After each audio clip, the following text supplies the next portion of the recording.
Hey everybody, wanted to do a quick walkthrough of the new Quest Hub because it's different than the other Quest Hubs and they've added some really cool stuff that I think you're going to want to check out.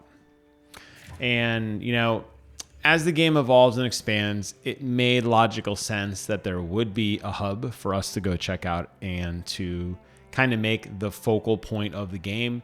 It didn't really make a whole lot of sense in the narrative of the single player campaign because we were going from location to location, uncovering new biomes, uncovering new monsters to fight.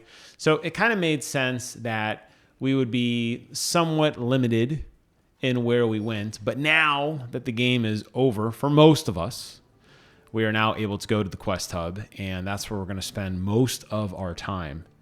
And I kind of feel like it almost made the heart grow fonder that we didn't have one before. The reason I'm showing login bonuses at the beginning here is because you're going to want to make sure you're collecting those. You're going to be getting vouchers for various meals sometimes, and you're going to get vouchers for bowling, new activities that have entered into the fray. Looks like I didn't get a meal voucher here, but I got some earlier when I logged in today, and that's okay. So we're going to go over there and check it all out and look through all the goodness. So let me jump to that. Now, if you haven't yet uncovered it, by the way, you have to be Hunter rank 16. And once you hit Hunter rank 16, you want to go to Suja. And at the very end of the map, you'll talk to a dude, which will unlock the Grand Hub, which will then allow you to enter the Grand Hub proper. And once you do that, it will unlock the Grand Hub on your map as a fast travel destination. Like I said, once you get here, you're not going to want to leave because there's so many cool things to do. Let's go ahead and walk through them all together. Some of the vendors will look familiar. There will obviously be some new ones as well, but in completeness, let's go check it all out. So first and foremost, right at the front, you got the squad information counter. Now, if you're like me and you don't have any friends that play Monster Hunter with you, you're just going to look at this nice young lady here and this cool table and say, all right, and just kind of walk away. Because I don't have anybody to play with. I am not in a squad. I am unfortunately a Ronin. Maybe one day I'll work my way up to greatness, but today is not that day. Right next to the staircase, you're going to see the Expedition Record Board. And here's where you're going to get some announcements on the new expeditions, and you're going to be able to do the environmental overview and view the bounties and that sort of thing and collect your bounties as well. It's kind of a nice place to just gather what your next set of unique missions are. Here you can see they have arena updates, they have new challenges, they have new bounties, and you can see the time there. Super easy and convenient for you to kind of navigate through. It also gives you a map of the environmental overview to kind of let you know what monsters are out there. So it's kind of a nice summary, I guess, of what exists in the world, what quests you still have remaining, who wants to talk to you, what can you fight, that sort of thing. So it's nice. Right up at the front, it kind of sets you up. And I like that they put it here because you can immediately run over here and see what do you want to start getting your kit ready for, which is really, really smart. The natural flow then makes sense once you know what monster you want to take on, is to head on over here to the new Canteen. Now, unlike other Monster Hunter games, this game, you have to do all of your own cooking until now. Well, maybe you still have to do some of your own cooking. It's going to depend a little bit on how much tickets you have. So if you want to still do just the standard tickets, or if you want to still do the standard meal creation, where you basically, go through and create stuff on your own, that's fine. But you will start to collect some vouchers. And the nice thing is the vouchers will be used here for the best buffs in the game. And you can see right now there's 4 meals to select from. Each of them is a signature meal that has its own unique flair. You can see as I cycle through, while the status effects remain the same, there are some various food skills. And depending on what you're playing against, you may want to select one or the other. You'll notice that you either need to use a specific meal voucher for that type of food, or you can use the more generic pick a meal voucher. And notice the effect duration is 50 minutes. It is the best buff currently in the game. So you want to eat that right before you port out to go fight the monster of your choice. Over here, we have Lotta.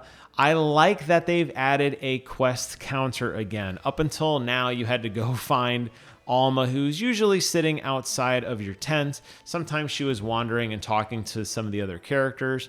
So it's nice to go here right after you looked at the board, or you know what meal you want to eat. You can come over here, and this menu will look very, very familiar to you with all of the various assignments for you to take on, optional quests, field surveys to unlock, investigations, event quests, lobby quests, SOS quests, and that sort of thing. So it's a great way to just eat and then jump right over here and go ahead and get engaged in all of the goodness that this game has. And there's a lot of new monsters going on. Alternatively, if you want to jump into the new arena quest, you can talk to Ricardo over here. He's standing right next to, I don't even know that woman's name, but he's standing right next to her, and you're going to be able to do the arena quest. Now, arena quests are a little different. They are fixed gear quests, so they will give you a specific loadout. So if I go ahead and I just select on it, I did the Rathian earlier today on stream. You basically go through here, and you're going to select what your loadout is, and I'm not going to go ahead and do it right now. But you're basically limited to a certain set of equipment, and you're limited to a certain weapon, and you have to make best with what you got. You'll notice here the rewards are a little different. Usually they're going to give you vouchers for some of the harder hunts, which is really nice. You're going to also get some potions and that sort of thing, which is cool as well. There's a leaderboard associated with these as well. If you want to try to hunt those top times, you can do that here. And they were fun. I like it. I was definitely underpowered. I carded like 7 times when I did it on stream earlier today, but that's okay. We still knocked it out. Over here, we have Waffle. Waffle is your new ingredient center guy. He's going to go ahead and hook you up. I assume he's a he.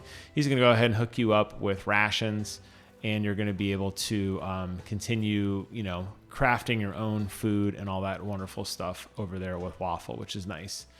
I don't think there's anything else up here worth mentioning. Let's go ahead and swing down this way to the right. You have your makeshift camp, which is basically just a very, very rudimentary inventory system. If you need that, you got your fishing hole over here with a guy who will give you new fishing quests. So there is new stuff to go out and hunt, which is a lot of fun. This is kind of like the fun center of the map. This is the fun zone, because all you got to do is walk over there, talk to the fishing guy, and then climb up this here vine wall. And this is where the barrel bowling guy is at. This is Rolly. And basically how barrel bowling works is you're going to go ahead and you're going to cash in a voucher, and you're going to walk over to this here rolling barrel bowl setup, and you're going to roll the bomb down, and you're going to try to get as many points as you can. Now, because I'm just doing this for funsies right now, you see I got 200 points. This doesn't count. If you actually do it for real, you have to use a barrel rolling voucher. And the voucher will, give you 2 rolls, and it'll take the score of those 2 rolls and add them together. And then there's some really cool rewards. You can get a new trinket for your weapon. There's some other fun little incentives as well to check out. So this is kind of like the fun section of the map. So you kind of walk down the stairs, you got your meals, you got the quest vendor, you got the arena vendor, and then over here on the right-hand side, it's kind of like fun zone, kind of cool stuff to do. Moving on up through here, there are some arm wrestling barrels where you can challenge people to arm wrestle matches. I guess you can call this kind of the fun zone as well. At certain times, I have not yet seen her, but there will be a quest. Not a quest. Maybe it is a quest. I don't even know. But they're doing seasons, so you could see all the ribbons and everything. This isn't just the normal decoration. This is because we're in an event right now, like a festival. There will be a festival dancer that comes out right here to sing to you guys. So I haven't yet seen her. I don't know if you have to trick it by going day or night, or they're going to unlock it at the end of the event. I'm not really sure. But if you see it, drop a note in the comments. Let me know what you thought of the performance. Up over here is Catherine. Catherine is your provision stockpile person. And over here, Gemma has taken a back seat to Legend. Legend is the new Blacksmith. Let's see if we can rotate the camera to get a little better view of him. So up until now, Gemma has been the one who's been doing all of your crafting for you. But Legend is actually going to take over now for a while, at least in this area. and he is your vendor. He's going to do all of the traditional, he's your vendor. They're all vendors. He is your smithy. He's going to do all of the traditional smithy stuff for you that you need to get done there, which is really, really nice. So going to give Gemma a little break, and we're going to let Smithy go ahead and take over. And then lastly, up around the corner over here to the right, back up the staircase. You could actually loop around from the other way as well on the back side of Gemma and Legend. Over here is Mondi, and Mondi is your support desk, which will give you all the latest news, bounties, add-ons, all that sort of stuff, so you can see all the new fun stuff. They do include now the cosmetic pack DLC 1 is actually now available. I didn't pick it up, but if you did, you can go ahead and access it there. That's where you get all your claim content and everything. And then lastly, and definitely not leastly, we got our good friend Nada. Nada does play a much more pivotal role now in this new area because Nada will help you trade for meal tickets and will help you trade for bowling vouchers. So there is a chance that you can go ahead and do some item trade for, not just the traditional rare items, but there are actually vouchers that do appear in here from time to time. So I would recommend putting Nava on your rotation to see what stuff he is willing to trade or go basically do the legwork for you on. I don't see any right now, but vouchers will be available from here. There's Alma, and then your tents for you to get ready and change your costume or kit up or whatever you want. So